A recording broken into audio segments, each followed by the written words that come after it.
lubog ka sa utang at talaga lang hindi ka makatulog sa dami na naniningil sa inyo at ikaw ay nangangamba na maaaring ikaw po ay kung ano man ang mga negatibo na maaaring maganap sa inyo. Meron akong i-share sa inyo na mainam na subukan nyo po itong gawin. Gawin nyo po ito tuwing Martes or kaya po ay Biyernes. Pero kung ikaw po ay abala, gawin nyo ito ng umaga kung kailan nyo ito mapapanood. Magandang gawin nyo rin ito pag po full moon. Ngayon pa mga bossing ko, ito ang ating itlog. Kumuha ka ng isang puting itlog or kaya yung native na brown na itlog. Pwede rin po yun. Ngayon, isang itlog lang ating kailangan. Ang gagawin po ninyo, kayo po ay kukuha ng isang panulat. Ngayon, ang panulat po ninyo ay mainam ay kulay pula. Kasi ang pula ay nagtatawag ng swerte at nagtataboy po ito ng kamalasan. Ngayon, isusulat nyo po dito ang inyong tunay na pangalan at ipilido. Gawin nyo po ito kung kayo po mga bossing ko ay isa sa mga masipag na tao pero lagi ka pa rin walang pera at lagi kang may problema. At kung ikaw po ay lubog pa lalo na sa utang. Ngayon, at hindi mo malaman kung paano nyo ito mababayaran. Subukan nyo po na kumuha ng itlog at humarap ka ng mga bandang alas 7 ng umaga sa may silangan. Isulat nyo po dito ang inyong tunay na pangalan at ipilido. Ito po ay sample lamang. Apple Pagyo.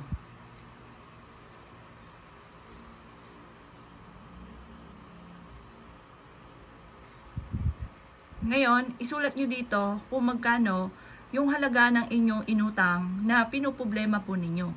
Halimbawa po, mga bossing ko, ay 100K.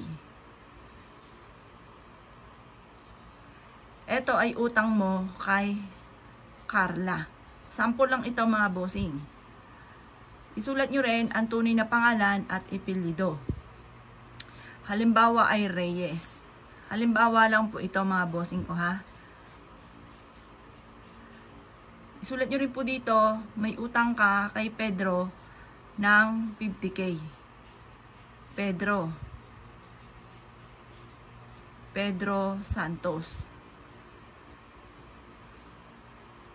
Ngayon, isulat nyo na lahat ang inyong mga pagkakautang po dito. Kung sobrang dami, kahit patong-patong po yan, isulat nyo po dyan mga bossing. Or kung ano man ang pagsubok mong pinagdadaanan, halimbawa mga bossing ko, hindi lang tungkol sa lubog sa utang. Halimbawa, ikaw po ay may karamdaman, or kaya po kayo po ay may problemang pinagdadaanan sa inyong karelasyon, or sa inyo pong anak, or kung ano man po yan, isulat nyo po dito. Basta isulat nyo muna inyong tunay na pangalan at ipilido. Pagkatapos nyong isulat mga bossing, pwede rin naman na isulat nyo yung inyo pong lucky number. Halimbawa po, 7, 25, 38, 42,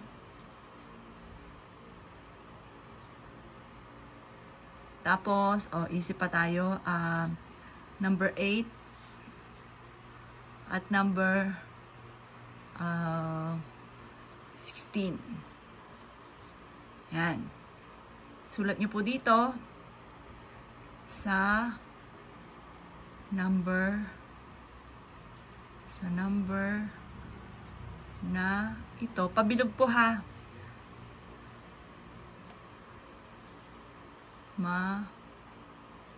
Nanalo ako ng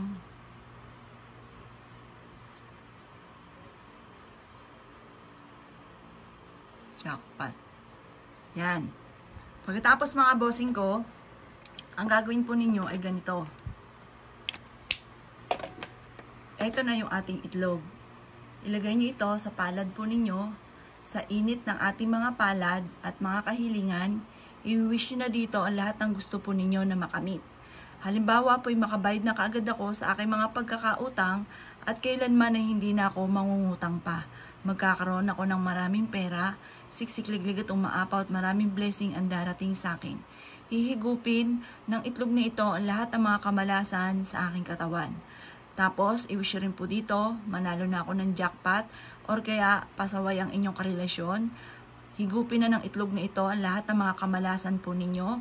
Ang away-away ninyong mag-asawa na dahilan ng pag-aaway, kung ito man ay bisyo or pera, or kung ano man po yung pinag-aawayan ninyo, ay higupin na ang kamalasan at wag na muli kayong mag-away pa. Imbis na mag-away ay mamutawi ay pagmamahalan para sa buong pamilya. Ganon ang pag-wish. Or kaya po mga bossing ko, kayo ay may karamdaman, higupin na ng itlog na ito ang lahat ng aking mga karamdaman at ako ay gagaling at kailanman hindi na ako magkakaroon ng karamdaman at magkakaroon ako ng mahabang buhay. Ngayon pa mga bossing, pang personal lang muna itong kahilingan dahil hihigop ang itlog mga bossing ko. Spiritual egg ang ating gagawin. Hihigop ito ng mga negative energy mga bossing. Ngayon pa mga bossing ko, pagtapos na po kayong mag-wish dito sa ating itlog, nasabi nyo na lahat-lahat ang inyong lahat ng nais mga bossing ko, ay ang gagawin po ninyo, 1 linggo nyo ito na nakalagay mga bossing ko sa ilalim ng inyo pong higaan. Makalipas ng 1 linggo mga bossing ko, ay itapon nyo po ito sa umaga mga bossing ko, kung saan po may malayong basurahan sa inyong lugar, or pwede rin naman ito sa may running water po ninyo mga bossing. Sa running water kagaya ng mga ilog, batis, mga ganyan mga bossing, mga bundok, itapon nyo po siya mga bossing. Iligaw ninyo kung ano man ang mga kamalasan na nahigop nito sa inyong katawan mga bossing. Mainam na subukan nyo po ito dahil ito po yung favorite ko rin mga bossing ko na pampaswerte. Ang itlog mga bossing ko, yung spiritual healing na tinatawag mga bossing ko sa pamamagitan ng itlog mga bossing ko, ito po ay nakakatulong upang maalis ko naman ang mga kamalasan na inyong mga pinagdadaanan. Nakakatulong po ito, imbis po na kamalasan ay puro swerte ang dumating. Kung ito po ay hindi nyo pa nagagawa, subukan nyo po ito na may lubos na paniniwala. Sabayan mga bossing ko ng sipag at tiyaga, lalo-lalo na kung ang problema ninyo ay pera. Subukan nyo po ito at ito po isa sa mga subok na napakaswerte. Kung ikaw ay naniniwala at nais nyo po itong gawin, gawin nyo na po ito mga bossing ko ng umaga lamang. Kung hindi Tuesday, Friday mga bossing ko sa umaga or kaya po pagsapit ng full moon. Pero kung ito'y mapapanood nyo ng ordinaryong araw, pwede nyo rin po siyang gawin. Basta mag-wish ka na mula sa inyong pong puso. Walang imposible na hindi nyo pong makamtan ang inyo pong mga pinapangarap, lalo-lalo na kung ikaw ay masipag at matyaga at ikaw po ay determinado na makamit kung ano man ang inyong mga ninanais. Walang imposible sa buhay mga bossing. Kaya kung ikinaniniwala at nais nyo po itong gawin, gawin nyo na po ito. Pagtapos nyo itong magawa, i-mindset nyo na kayo magiging matagumpay. Makakamit ang mga pinapangarap at kailanman na hindi ka na mamumblema tungkol sa usapin ng pera. Kaya kung kayo ay gagawa ng ganitong mga pamamaraan, ay siya mga boss. Good luck po sa inyo po lahat.